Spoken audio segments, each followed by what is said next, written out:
শাহপরাণ বাবা আমায় পাগল বানাইছে, পাগল বানাইয়া জানি কোথায় লুকাইছে। বাবারে পাইবারে আসে ঘুরতে আসি দেশে দেশে, না জানি কোন দোষে বাবা লুকাই রয়েছে। পাগল বানাইয়া জানি কোথায় লুকাইছে।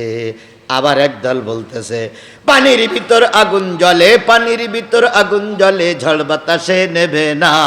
খাজা বাবার মরিদি হইলে নামাজ রোজা লাগে না।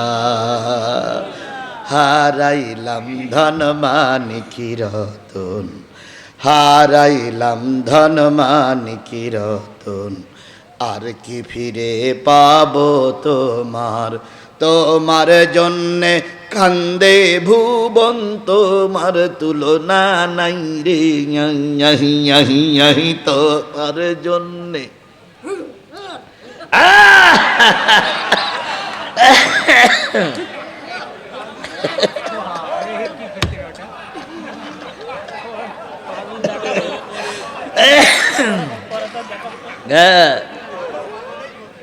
না না, ও দেখাচ্ছে ওরা কি করে তাই। তুমি আমার দয়াল বাবা, তুমি আমার কেবলা কাবা, তুমি আমার দয়াল বাবা, তুমি আমার কেবলা কাবা, তুমি বিনা আছে কে বা অধমের এই দুনিয়া। এইরকম কিছু লোক বলে, আর কিছু লোক কয় হাইয়া হাইয়া হাইয়া। কি যে বলে আল্লাহই ভালো জানে। আমি ওই পীরদের বিরোধিতা করতে চাই না, তবে শাহজালালের অনুসারী যদি আপনি হন, শাহজালাল দেশে কোরআনের আইন চালু করতে চেয়েছিল না চাই নাই? শাহজালালের দরবারে যান, এখনো সেই কোরআন শরীফ আছে, এখনো সেই তরবারি আছে। শাহজালাল বলেছিল কোরআনের আইন মানবা, নতুবা তরবারি দিয়ে ফয়সালা হবে। আজকের পীরেরা সেই কথাটা কেন মানে না? এবার যশোরের মানুষ পীর মুরিদি করতে ভালোবাসেন, হয়তো চিন্তা করতেছেন সাতক্ষীরার জিহাদি মনে হয় পীর বিরোধী। না না ভাই, আমি পীর বিরোধী নয়, আমি ফুরপুরা শরীফের হুজুরের মানুষ। ফুরপুরা শরীফের দাদা হুজুর তথা অন্যান্য হুজুররা পালকিতে চড়ে আমাদের বাড়িতে আসতেন, তারা ইসলাম প্রচার করতেন।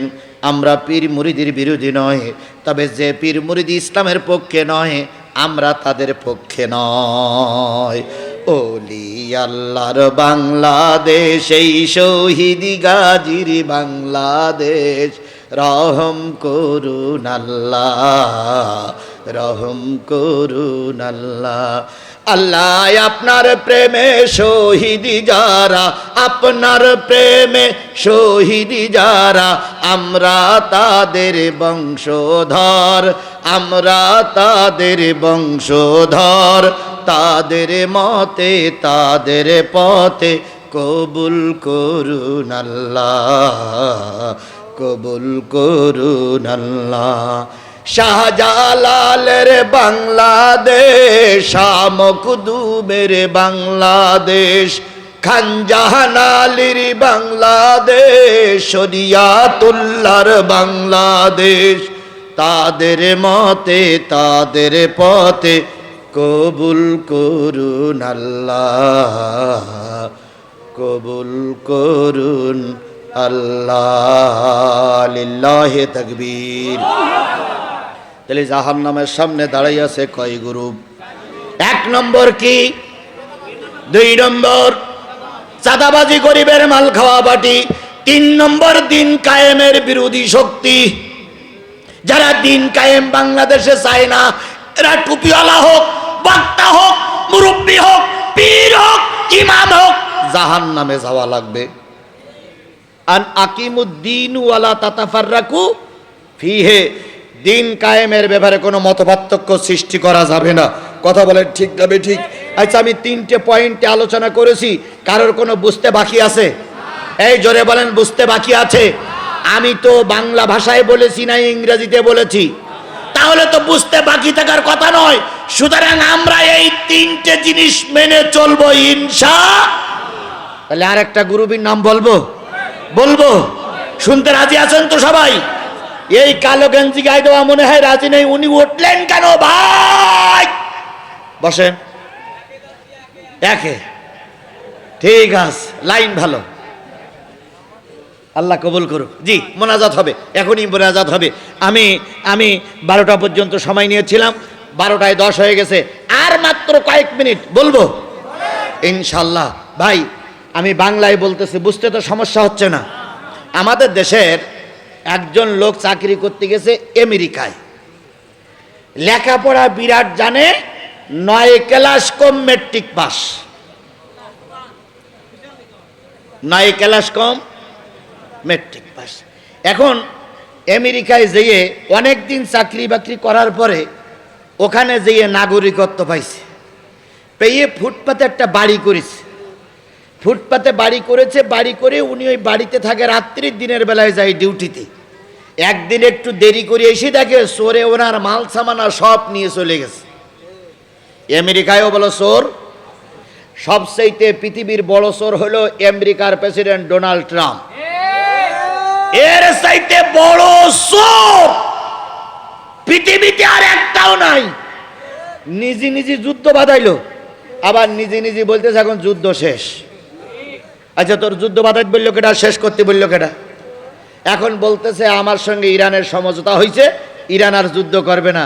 ইরান বলতেছে 3টে সত্য। 1 নম্বর সত্য হচ্ছে যত ক্ষতি করেছ সব ক্ষতিপূরণ দেওয়া লাগবে।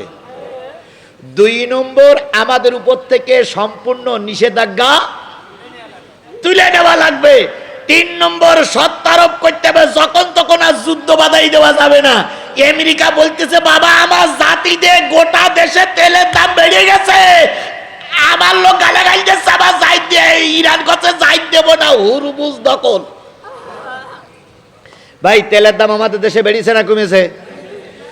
বিশ্বাস করুন আমার সঙ্গে, এখন চলেন তেল পাম্পে যাবেন, 1.5 মাইল দূরের থেকে মানুষ মোটরসাইকেল নিয়ে দাঁড়াই আছে। 1.5 mile, 1 mile, half kilometre, 1 kilometre দূরে দাঁড়াই মানুষ কি পাচ্ছে না? আর আমাদের দেশের কিছু মন্ত্রী এমপিরা বলতেছে তেলের কোনো সংকট নেই। ওদের কথা দেখে ভুতুম পেশাও হাসে, যে ভুতুম পেশারা এসি রুমি থাকে তো এই জন্য ভুতুম পেশারা দেশের খবর রাখে না। দেশ একটু ঘুরে দেখো, তেলের জন্য হাহাকার চলছে। কথা বলেন ঠিক না বেঠিক? আমি যে গাড়িটায় আসছি ওই গাড়িটার তেল ফুরাই গেছে।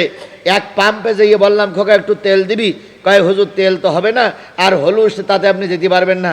একজন এসে বলতে হুজুর আপনি জিহাদি হুজুর না? তাই আমি বললাম হ্যাঁ। কয় হুজুর একটুখানি দেরি করেন, এই কোটার বিদায় দেই। এই কোটার বিদায় দিয়ে বলতে হুজুর তেল কটা লাগবে? আমি বললাম অন্তত 15টা দে। 15টা দেওয়ার পরে বলতে হুজুর সবার কাছ থেকে নেই 300 টাকা, আপনি 200 টাকা করে দেন। আমি বললাম এই খোকা তেলের দাম তো 116 টাকা। কয় হুজুর আপনার এটা ইচ্ছা করে দিস না, আপনি আমার ভক্ত, আপনি হুজুর মানুষ না, 200 টাকা করে দিলে হবে। আমি যে তুই তো তেল ফিরিয়ে নে। এইরকম ব্ল্যাক মেল করে 200 টাকা, 100 টাকা তেল 200 টাকা 300 টাকা বিক্রি হচ্ছে কি হচ্ছে না? ভাই জাতিকে আল্লাহ পাক এই বিপদ থেকে উদ্ধার করুক, সকলে মিলে বলেন আমিন।